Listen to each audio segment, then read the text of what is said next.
Folks, how you doing? It's Mitch from Hard Intentions YouTube channel. We also have HARDINTENTIONS.com where we sell T-shirts and hats and all kinds of other cool stuff. So, I just wanted to say, I've been getting questions a lot like, how'd you learn all that stuff? A lot of guys ask me, my friends and other people, and like, how'd you learn all that? With the house, I redid the plumbing, the drywall, I'm building a shed, doing all kinds of stuff. I've had jobs doing different things. I worked at the machine shop grinding metal and welding hard face. And I'm not that great of a welder, but hard face is, it's not really that complicated. You just weld a hard face welding wire all the way up the spiral of a gigantic drill bits. And what it does is it protects the bit. It wears out the hard face and not the bit. So I was doing that, So the thing is, everyone asked me, where'd you learn how to do that? How'd you learn how to do that? So I thought I'd make a video about that. When I was a kid, I went to Preston last time. When I was in youth authority, I was kind of a screw up. I didn't really understand the concept of vocational training. There were guys going to wood shop and different things and Nellis and other places. And I was such a screw up that I didn't get to participate in programs. They made it so, instead of just saying, hey, you're going to go to a vocational program, they made it so if you were not programming, if you were a screw up, you didn't get to go to those programs, which is stupid because the guys that are screw ups are the ones that need to learn the vocations. So when they get out, maybe they can get a job, But I went through Preston last time I was in youth authority, which is called Preston School of Industry. It's in Ione, California, and they had a vocational trade line there. But I was a screw up, I was always in trouble. I wanted to go to the trade line, but couldn't. I was locked in my cell most of the time. I was on the unit. I was going to a little bullshit classroom right next to my unit, and it was bullshit. Then I went to the whole Tamarack to the program side, and there was no going to trade line for me. I mean, I had a little hobby class and a little counseling class, and that was it. So I didn't really learn anything in youth authority. It was a big waste of time. It was just punishment. You're off the streets. And I was also exposed to a lot of bullshit that basically just trained me for my career in prison, which is unfortunate. Excuse me. It's unfortunate because when I got out, I turned 17. I wanted to work. Matter of fact, I went to a few different places. I went to a tile warehouse, and I went to some other places that actually called. I was using my homegirl's phone number when I was looking for these jobs, and they called actually when I was sitting in jail, offering me employment. But of course, I was on my way to prison, which. So when I got to prison, I went to the hole for about 4.5 years. Then I got out on the main line. I kind of pissed around working in different jobs like tier tender. I worked in the back dock of the kitchen, and on the back dock of the kitchen, I did a good job, but it was more of a job that allowed me to eat, go to the yard, lift weights, go to hobby, tattoo, all that kind of stuff. It really wasn't a vocation. I mean, we just worked in the back dock, dumping slop and trash and cleaning the dock. And I was partying at the time, so a lot of times I'd show up late. And then let's see, I got into vocational milling cabinet, and I told some of the other guys, the older cats, I go, look, I'm taking this trade for the board. And they said, no. You don't do nothing for the board. You do it for yourself. And I was like, all right, what's that mean? And then other guys that said, look, man, if you don't want to be in there, don't be in there. Don't do it because you think that you're going to impress the board, you know? I was like, yeah, all right, you know, but I did need a trade for the board. So that was my thing, you know, I'm going to do this for the board. And, you know, I got about halfway through it and there was some unsavory characters in there. My instructor left and I was like, you know, fuck this guy. He did some way out shit. And I walked out of the class and he said, if you walk out of the class, you're not coming back. So even though it was a nice program, I enjoy woodworking a lot. I just couldn't stomach the people that were in the classroom, and I couldn't deal with the instructor. He was kind of an asshole. He was new to the prison system, you know. So about a year later, I tried to get back into class, and he wasn't having it. So, you know, I wanted to graduate it. So I went to the parole board, and they're like, "Hey, you know, we don't have any documentation that you could support yourself on the street. So I want you to finish your vocational milling cabinet, go to DVI." And so I went there, but I took the long roundabout way. I ended up going back to Quentin and New Folsom and then Tracy. And I finished my milling cabinet there. Got my certificate. Said basically, you know, I completed, you know, 2,000 hours of vocational milling cabinet. So I wasn't just bullshit. I mean, I learned how to use machines, how to set up machines, how to make jigs, and I learned about different types of wood. You know, what wood is used for, what wood is used for this, which type of wood is used for that. So then I went over to the carpenter excuse me, the carpenter shop, and I built some cabinets in there, and I got exposed to like framing with metal studs, how to use other tools. Like they had this gun that would shoot a stud into a concrete. I had a 22 caliber charge that went with it. It was pretty neat. But the goon squad found that thing. They freaked out. They had to keep it under lock and key, you know. But yeah, you get exposed to different kinds of tools, different kinds of jobs. I did concrete work in a carpenter shop. Framed up a few things, you know, so they could, you know, so they could pour the concrete. It was cool.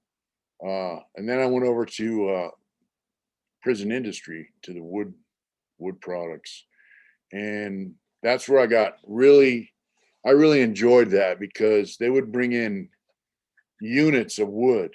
A unit is like 1,000 feet, 2,000 feet of lumber, and we would run it through the planer, run through this table saw. We had an inline saw to cut a straight edge on it, and I worked with a saw crew, which was like 4 or 5 of us, and we all knew each other, all got along real well. They would give us a cutting list. Sometimes we would cut 4 or 5 units of particle board, 1 1/8, um, down to pieces that they needed to laminate to make office furniture. We would cut all the poplar, different types of wood, but you know, they use poplar for a lot of stuff. We would cut 1/4 inch plywood into sheets. I quarter it out, and then we'd send it to the paint room where they would glue it and put it in a press and bend it and cook it. And then when they'd send the panels back, they'd be like 3/4 of an inch thick, but they would be curved and long. And we would bandsaw those in pieces and then mark the jig and then rough cut it on the bandsaw and then shoot it over to shaper crew, which I later worked. Learned how to set up the shaper. Now the shaper is like a giant router, and it had bits about that big around. We'd stack them up, you know, 6 inches, 8 inches high, and we would shape the seat backs that are curved, seats, stuff like that, and then send them over to upholstery. They'd upholster them, and then assembly would make chairs out of them. I also did a lot of student desks for schools. You know, all the desks in your schools come from prison. I made them. I made thousands of them. The metal shop would weld up those seat frames, and then we would cut and shape, laminate all the wood. They had a giant laminator there. Laminate, heat press, laminate formica onto plywood or particle board. It's pretty cool. So once again, I got exposed to all these different machinery and how to use them, and then, later on I went to Donovan, and I worked in the carpenter shop. My boss was kind of you got to understand, man, a lot of these people that hire to work the trades in prison are real assholes, to be honest with you.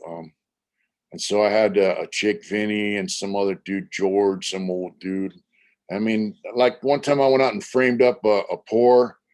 I made framed up so they could pour some concrete, for the plumbing shop, because I would kind of work with the plumbers back and forth. And they got pissed off because I came back in the shop with dirt on my boots. The guy wanted the floor in the shop to be, nice and pristine. Well, it's a shop, dude. I said, man, fuck off. I was kind of like, this is a work area. It's not you're not eating off the floor, dude. But so I ended up going to the plumbing shop where I learned a lot about plumbing. Water is one of the most destructive elements on the earth. Water and fire, But Donovan had a lot of water main blowouts. So they have these big 6-inch mains that would blow out. And I mean, they're underground, sometimes 20 feet, and it would just shoot just cut a big trench when they would blow out. It was awesome. And so we would have to go in there. They'd bring the backhoe in, dig it out, and then we'd shore it up and dig it out by hand. I remember one time I was in this trench, digging out the water main so we could get at it and fix it. And my boss came in there, Lola, and she goes, Smiley, get out of there now, because it wasn't shored up and the walls can cave in on you. And she said, dump a bucket of sand on your foot and see how that feels. And then imagine all that dumped on your body if that trench caves in. So you're supposed to dig it out, so it doesn't collapse on you. So I did a lot of water main blowouts. I fixed a lot of the cells, the water, the toilets. I mean, snaking toilets, rebuilding the toilet, the flushometers and all that kind of stuff. I learned a lot about plumbing, man. And I worked on IDL for a while, inmate day labor.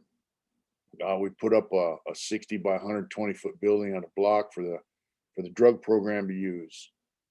And I helped do the underground plumbing, all the sewers, the water main. And I learned how to sweat pipe, solder it, and soft and hard solder, like silver solder, you get that pipe red hot without blowing a hole in it, which is a delicate operation. And some of these things, man, like I would solder pipe that was up underneath a slab. You had to dig it out and put in a piece, without taking it out. It's on the spot, solder it up. I got good at it, one time I sweated a 2-inch pipe. We had to cut out, put a valve in it. And this other plumber I worked with, Gabe, he's like, man, where'd you learn how to do that? I said, my boss, Lola taught me, he goes, you're pretty good at that, And, he said he had a job working backflows, but he did a lot of plumbing jobs on the side. And he's like, man, you get out, I'll hire you the day you get out, And so I worked as a plumber for 7 years, 3.5 years. I left.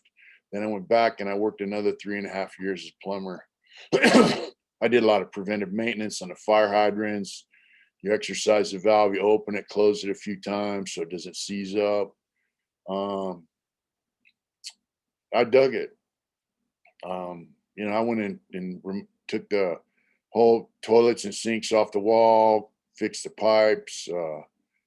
They had a problem in Donovan where you'd flush your toilet in this cell and it would go into the neighbor's cell. So we had to take out all the Santees and put one in there that had a baffle so that didn't happen. And, I just did a lot of work as a plumber there and I really enjoyed it, man. Matter of fact, that's where I met Snow Rock. Guy interviewed, he's like, hey man, you're the plumber, will you fix my water? I go, sure, I fixed it. I mean, the guy's water came out like this much. Then I seen him in chow line. He goes, man, you fixed my shit. And I go, yeah. It's like I've been waiting 2 years to get that fixed, and I thought that was fucked up. The guys didn't like him, so they would make him go without water like that. But man, he was excited. Offered, what do you want? Wanted to pay me for it. I said, dude, it's my job. Don't trip. But it's a pretty rewarding job, and it's nice. It was nice to go, especially in the later years of prison where all my friends were gone, all the convict, criminals, all the biker, outlaw type dudes, they were gone. And a whole new generation of people were coming to prison that were they were different. And I didn't like their get down, at all. To the point where I actually had to start carrying a piece. Just to let people know, hey, you fuck around and there'll be consequences. So it was nice to have a job that got me away from the bullshit and the stupid people. I mean, life just became about slamming dope, going in debt, having riots because you haven't paid your debts. And I was sick of it, dude. And so I was an emergency plumber. I got to cruise around all over the prison after hours with a cart and fix shit. It was pretty cool, I dug it. And so, later on, I worked in the laundry at another prison. We did all the laundry for Atascadero State Hospital, which is a mental hospital. I got familiar with washers and dryers, even though I didn't actually work on them. You're there. It's pretty simple.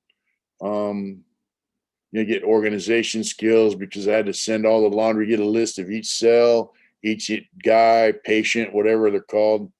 And you make a bedroll with all their shirts, pants, underwear, socks, everything, and shoot it over there. We did that for the whole joint, so that was cool. Working the laundry was cool. I worked in the kitchens, cooking food. And Tracy was cool because we got to fry hamburgers, steaks, pork chops. We baked chicken, baked ribs, had real food that you could actually learn how to cook, and it was cool. And then, of course, the cooks would break out, secret shit and cook it up for us, show us how to do that, for the kitchen crew. And that was a blast, I like kitchen work. And then, of course, later on, I worked in the kitchen, and guys were just, the food was straight garbage, and guys were just about stealing everything they could get their hands on, regardless if it's short of the guy who walked through the chow line to eat, and I couldn't deal with that shit. So I quit the kitchen, but kitchen work was fun, um, if you work your ass off, and not even work your ass off, you just do a good job. You're diligent, you show up on time, you do a good job, whether it's hard or easy, or you work smart and hard, or just smart, whatever. If you go to work, you get the job done, you act right, people respect that. They'll start giving you respect. And that's staff and other inmates. So I just thought that shit was cool, it was cool. Everybody likes to have a little respect come their way, and you learn that you interact when you work, especially like plumbing jobs, carpentry jobs, machine shop jobs. I worked in the machine shop for a while, vocational machine shop for about 6 months. I didn't like it that much, but I learned some shit. Um, you work them jobs and you interact with staff, both correctional staff and free staff, and you do your job, you listen, and you get information sometimes, and but also people learn how to respect you because you're doing a good job, and it's pretty cool.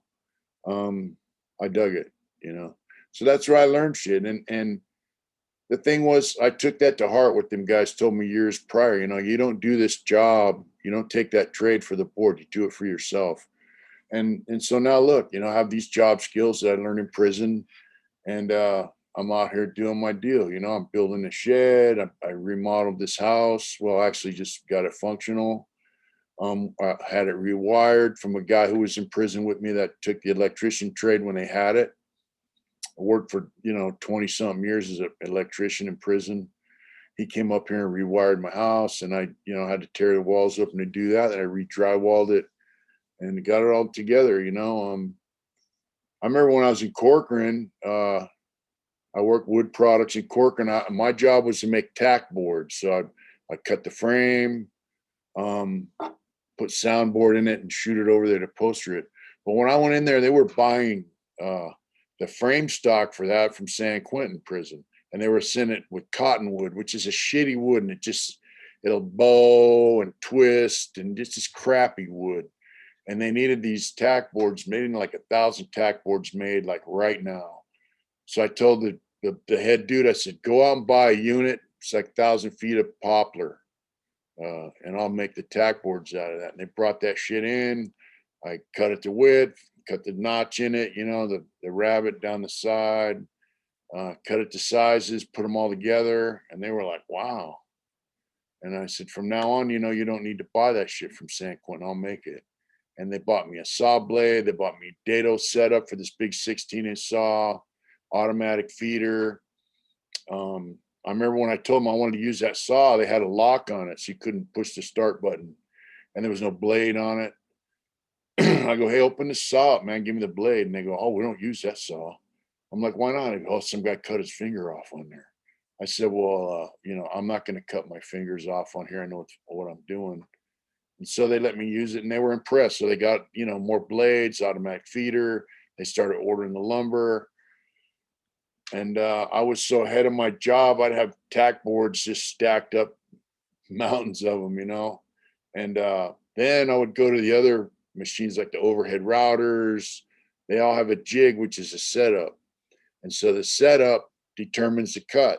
And the setups, the jigs were all screwed up, man. And they'd have the bit would cut, it'd be off a 16th one cut, be off 3/16 the other way. And these are like doors and things that got to slide and operate perfectly. And you should be able to just put the runners in there, the slides, glides, whatever, screw them in and ship and put it together. It's modular office furniture they're making for colleges. Any state agency that needs this furniture, they have to get it through prison industry, which is stupid because they're buying garbage and they could buy better shit through the free market. But anyway, kept us employed. So I went to each machine. I go, all right, what's going on here? Your cuts are off. And I'd watch what they're doing, check the jig out. Then I go make a new jig and put it on there, and the cuts would be perfect.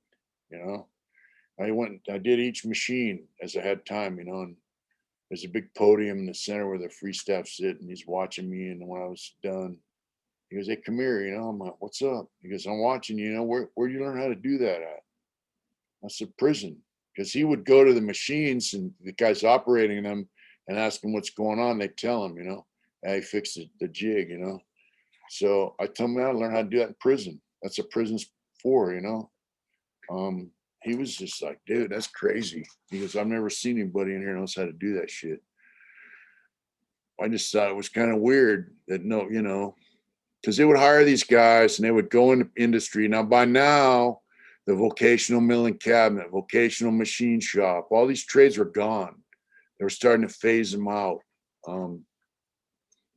So these guys know how to take a piece of wood, clamp it down in a jig, push a button, run a foot pedal, push the piece back and forth, whatever, and send it on its way. That's all they know how to do. They don't know all the things that the machine they're using will do. They just know that it'll do that one thing that they're hired to do. They're like drones, and so it was cool to go there and fix all those jigs and setups. That was kind of rewarding. Yeah. And then, of course, when I went to Lancaster, I worked as a plumber, and then I got in arts and corrections, and where I got to further my art skills. But when I worked as a plumber, Lola taught me how to rebuild these boxes. They're little boxes, yeah, right, about that thick, and they have a diaphragm in there and some other stuff, and they go bad, So I would take them apart and rebuild them. And my boss was like, you can't rebuild those. These things are $70 a piece. And they were just buying new ones. They wouldn't, I was like, fuck, you guys are crazy. So I rebuilt like 10 of them, And my boss, he was the head plumber, because you can't rebuild those. I got 10 of them rebuilt right here. And it cost you $10 or less to rebuild them. And we went to the yard. He goes, I want to see if these things work. And I installed like 10 of them. And they all worked. He was like, wow, you know. But that's good shit, man. So here's the deal. You don't have to go to prison to learn a trade. They got night schools, they got vocational training, they got unions, plumbers, carpenters, you know, machinists. They need those kind of people out here, because you have a bunch of guys that want to sit behind a computer and type, play video games, keyboard warrior all day, whatever. They don't want to go out and get their hands dirty. There's a saying, you know, dirty hands, clean money, right? So there's a great need for that, for plumbers,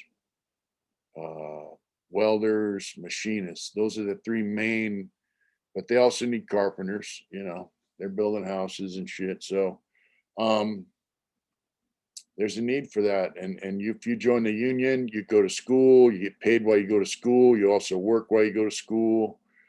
I think like plumbers, apprentices make like $25 an hour, goes up to 40 or $50 an hour, depending on your job skills, how long it takes you to become a journeyman. It's incredible the amount of money you can make. So, you know, don't sit around and fuck your life off waiting for the right opportunity. I mean, go out and make it. Go out and make the right opportunity for yourself. Contact the unions, look up vocational training. If you can become a machinist and learn how to program a machine, you can make a gang of money. Even if you're just a machine operator, you can make a living. But the guys who do the setups make the big money. There's money out there, and there's career out there. And here's the deal: the same as me being in prison, you know, going to my job every day kept me out of the bullshit. If you have a job out here in the world and you're going to it every day, it's going to keep you out of the bullshit. You know, there's always someone looking to do some dirt, and they're looking to take someone with them. And so if you got someone you think is your friend, they're trying to get you to go do some dirt with them, you know, analyze that situation. Maybe that guy ain't such a good friend. And also, if you're working, making a living, you don't have time for that shit. You're not around it all day. You're around guys that are working. And if you start off as an apprentice, you're around other guys who are working as apprentices, and you're around guys who went through the apprenticeship and then became journeymen, and they're teaching you. You know, then you have foremans and so on and so forth. My friend up here, Ryan, you know, he does HVAC, and you know, he did a little prison time. I realized it was a pretty stupid situation to be in, and he went to a job recently, newest guy on the job, making prevailing wage. And after 2 or 3 weeks, the job supervisor called his boss and said, I want all these guys off the job except this guy with the beard and the tattoos. He didn't even know his name. He just checked his work ethic out.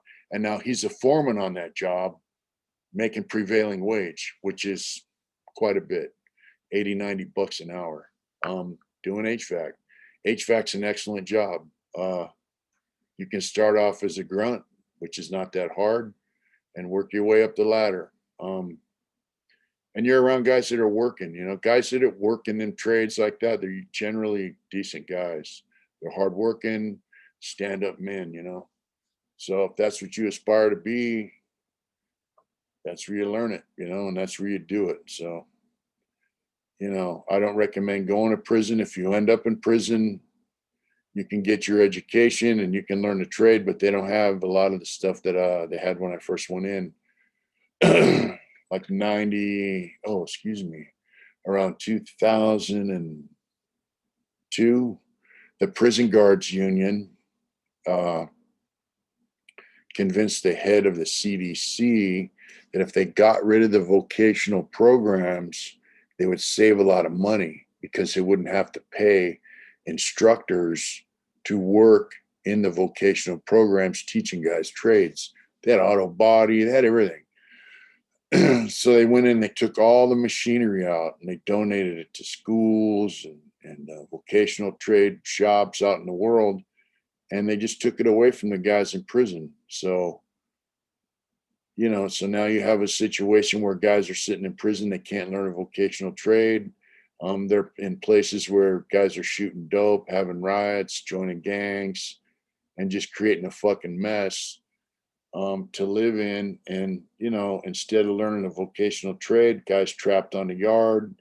He has no avenue to, further, his positive, um, you know, learning experience. I mean, there's nothing. You can't better yourself in a situation where there's no way to do it. There's no avenue to do it. And so they know that. And the reason they did that was so these guys get out, they got no job skills, they got no coping skills, and they come right back. Um, and you were taking prison guards and making them parole agents. They have a vested interest in keeping the prisons full. They shot themselves in the foot, man, because now they're emptying a lot of prisons, and you know, we shut down a prison. Where do all them prison guards go to work, right? Um, yeah, so the prisons got pretty shitty as far as education goes. It was a sham. So if you're in prison or you're headed to prison, it's going to be hard, but you can do it. If you're out here in the world and you don't want to go to prison, you don't want to get involved with that crap, but you want money, hit the trades, man. Not everybody can be a computer wizard, hit the trades, vocational programs, the vocations, trades. That's where it's at. You can make a good living and be around good people, man. I mean, I did it in there, and I did it out here for a minute, and it's good shit. So whatever you do, just remember, do it hard. Don't let no one stop you either. Take care.